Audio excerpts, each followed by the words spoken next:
पालित होइछि नयागढ़ जिला दशपल्लार ऐतिहासिक विश्व प्रसिद्ध लंकापोड़ी यात्रा।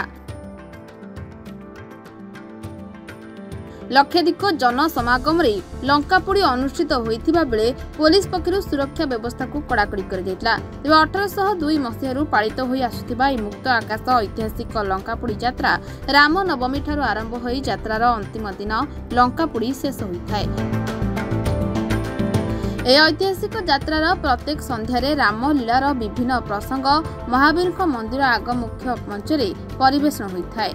स्वागत दीर्घ राम जन्म ठारू आज 14 दिन 15 दिन पर्यंत एठारे शताधिक भक्त बा कलाकार व्रती धारण करी श्रीजीवर सेवा करती।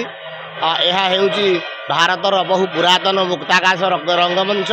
मुख्य आकर्षण 35 फुट काष्ठ निर्मित रावण। 15 दिन यात्रा मध्य आज हूँ मुख्य उत्सव बा लंकापोड़ी यात्रा। आज्ञा जेहेतु रामायण शेष हो तो रावण बधरे ये आउ गोटे व्यतिक्रम आज जो मंगल राति बुध पाहांती यही परंपराटा आमर आवाहन कालू अच्छी।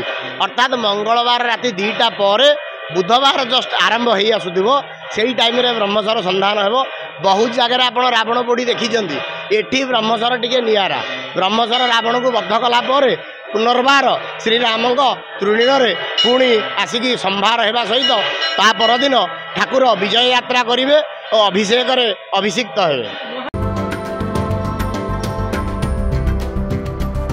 विधि अनुसार यात्रार अंतिम दिन मंगल राति बुध पाहांती रे पालित होइथाय लंकापोड़ी यात्रार मुख्य आकर्षण रावण बध।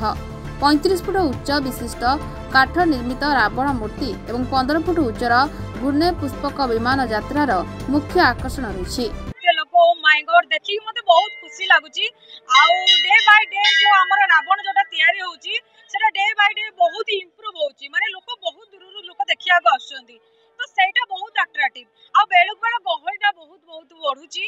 आउ मु तो कहिया कथा कि समस्त आसिया दरकार छुट्टी रे। आउ बहुत लोग आसुचंती एठी कि मु भी आसी मु भी बहुत सारा एन्जॉय करची। मोर बहुत सारा संग साथी आछंती। मेन कथा हैला आमे रामायण रो पूरा स्टोरी जानि परिबा प्लस रावण को आमे देखि परिबा। हां तापर लंकापोड़ी दिन केमती ब्रह्मास्त्र जाई कि पुनी रिटर्न करूची।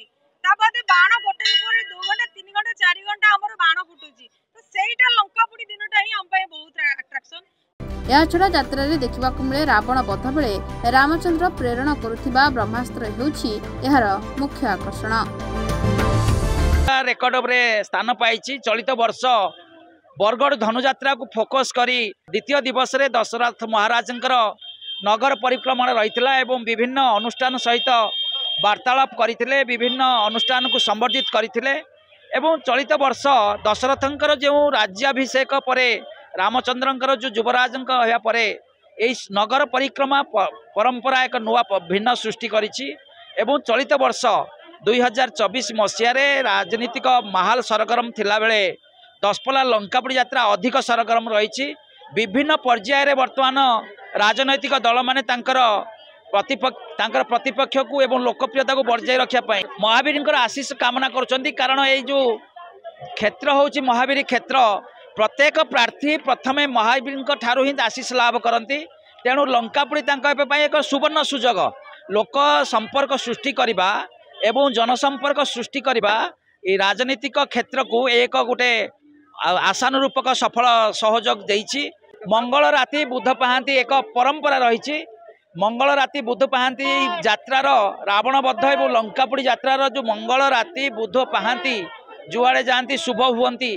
तेणु मंगल राति की आमे फोकस करी लंकापोड़ी यात्रार रावण नाटकर रावण बध कार्यक्रम को रखा जाए एवं ता परदिन बुधवार दिन राजाभिषेक रामचंद्र हुअंती। ए पुष्पक विमान रे प्रभु श्रीरामचंद्र अयोध्या को प्रत्यावर्तन करती। माता सीता को नहीं विभिन्न स्थान रे तांकर कौन कौन घटनाक्रम होता ऋषि मुनि ऋषिंकर दर्शन करथिले सब वर्णित करा जाए पुराण अनुसार।